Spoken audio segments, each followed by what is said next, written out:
به من اعتماد کنید. برای اینکه یه فروش موفق داشته باشین اصلا نیاز نیست مثل یه دیکشنری فنی حرف بزنین. میدونم بعضیا فکر میکنن که حتما باید پر از اصطلاحات فنی باشیم، ولی من میگم به جای اینکه مشتری رو با کلمه‌های عجیب و غریب گیج بکنیم، بیایم باهاشون ساده صحبت بکنیم و رو راست باشیم. مثلا چه نیازی هست که به یه مشتری بگیم سینرژی استراتژیک؟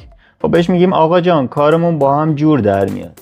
حالا یه مواقعی هم هستش که اصلا کلا جلسات فنیه، اونا بحثش سواست و در نهایت بهتره که خودمون باشیم، چون مردم با آدمای واقعی ارتباط بهتری میگیرن و اینجوری بهشون بیشتر اعتماد میکنن. توضیحات اضافه‌ش هم تو کپشن براتون مینویسم.